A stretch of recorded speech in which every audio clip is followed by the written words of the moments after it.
నమస్తే, నేను మీ ఈశ్వర్. ఈ 6 కి స్వాగతం. వార్తల్లోని ముఖ్యాంశాలు. తెలంగాణ రాజకీయాలు రోజుకో మలుపు తీసుకుంటున్నాయి. కాంగ్రెస్ బీఆర్ఎస్ మధ్య వ్యూహాలు ప్రతివ్యూహాలు ఆసక్తికరంగా మారుతున్నాయి. కాళేశ్వరం ప్రాజెక్టులో అవినీతిపై రేవంత్ తొలి నుంచి గులాబీ పార్టీ నేతలను టార్గెట్ చేస్తున్నారు. అధికారంలోకి వచ్చిన తర్వాత విచారణకు కమిషన్ ఏర్పాటు చేశారు. ఎట్టకేలకు కమిషన్ విచారణకు కేసీఆర్ హాజరయ్యారు. కమిషన్ అందించిన ప్రశ్నలకు సమాధానం ఇచ్చారు. కమిషనర్ ఎదుట కేసీఆర్ ను కూర్చోబెట్టడంలో రేవంత్ సక్సెస్ అయ్యారు.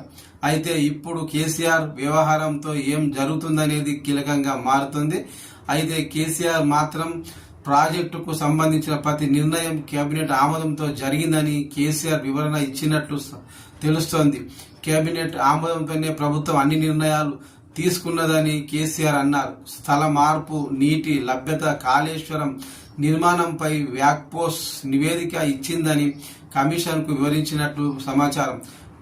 నిధుల సమీకరణ కోసం కార్పొరేషన్ ఏర్పాటు చేశామని, బ్యారేజీలో నీటి నిల్వ అనేది ఇంజనీర్లు తీసుకునే నిర్ణయం తనకు సంబంధం లేదని కేసీఆర్ వెల్లడించారు.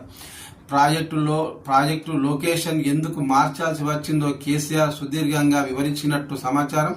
టెక్నికల్ టీం ఇచ్చిన నివేదిక మేరకు లొకేషన్ మార్పు జరిగిందని కేసీఆర్ వెల్లడించినట్టు సమాచారం.